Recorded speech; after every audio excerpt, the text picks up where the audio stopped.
folks. I'm Jamie. I'm going to do a little test on this Paul Rubens watercolor block. I've put some water down on these middle squares, and we're just going to take a look and see how a couple of pigments behave on this paper. So we'll just see what happens if we can get a little bit of a bloom effect, or just different stuff, and see what happens if we blend two colors together. Right now I'm just using a cotton indigo color, and then we're gonna put a different color on the other side. Let's see, what's another good one? Let's go with this this pink from Van Gogh. It's from the vibrant color set that I bought online. I don't use it much, but it's got a couple of nice pigments, so we'll see what happens if we leave that there for a minute. Maybe we'll put a little bit more indigo on here. Make it pretty wet. Let's see. There we go. All right. Now let's try and put some color down on a dry square and see what happens. We'll go with this Cad Red Light. This is Cad Red Light from White Nights, from Neviskaya Palitra.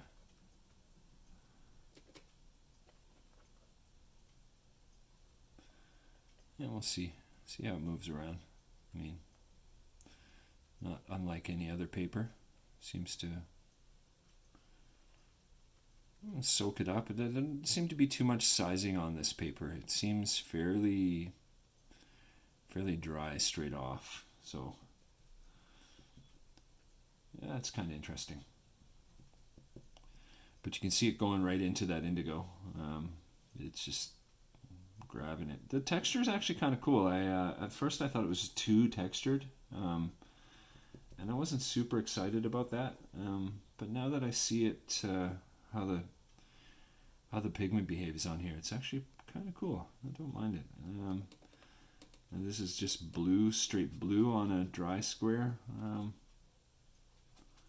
This is White Nights Blue, it's called, just blue. No, it's not aquamarine or cobalt or anything, it's just blue.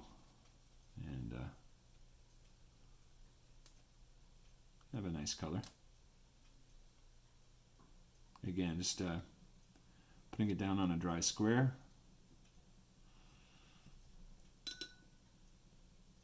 And we'll see what happens. Now let's try a couple of colors back close to each other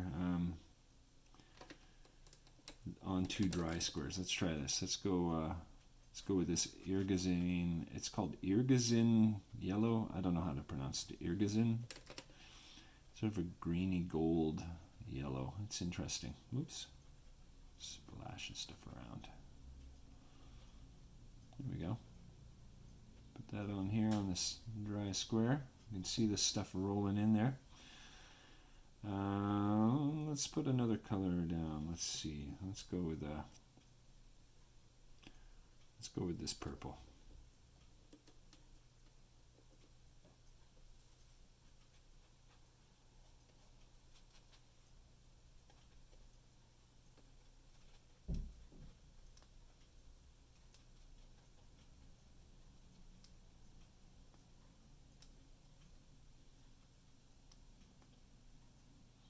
There we go. All right. Clean up my brush a little bit. Now I'm going to put some water on a couple more squares and just wet this down and see what happens again when we do wet on over wet. Put some paint on a couple of wet squares and see what happens. Oops. Well, there you go. The first effect. Let's go with this this teal. Wow, that really just went everywhere right away, didn't it? just took right into that water. I'm going to leave that dry square. I'm going to leave that without actually painting on it and just see what happens. It looks like it's going all over the place, so that's kind of cool. Let's go with a Viridian now. One of the other squares. Let's see. It's had a bit of a time to dry, so this might not do very much. Get some water on there. This is quite wet. Pretty juicy. Okay. I want to go with a... I'm just going all over the place with this this color palette. I'm going to stick this is a tube of Cotman, just the cheap Winsor Newton, the Cotman, it's called English Red. Let's see what happens when we put that next to the Viridian. It should make almost like a black, those two colors.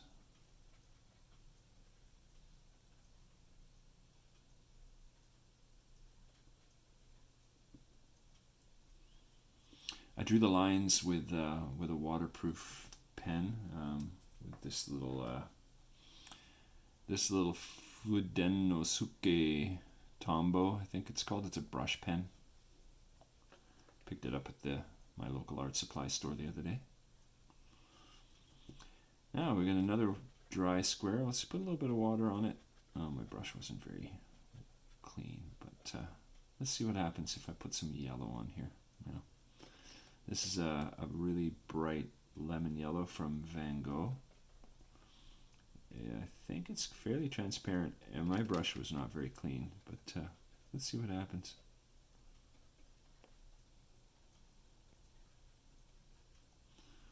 All right, one more to go.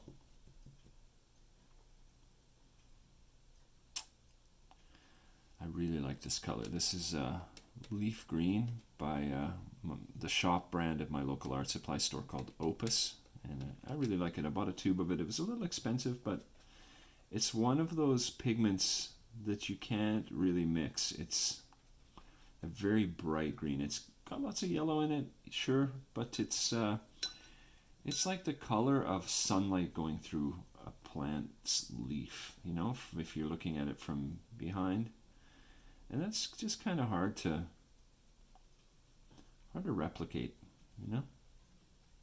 Hard to mix. I'm just going to see what happens if I go over this now. Mix that up in there.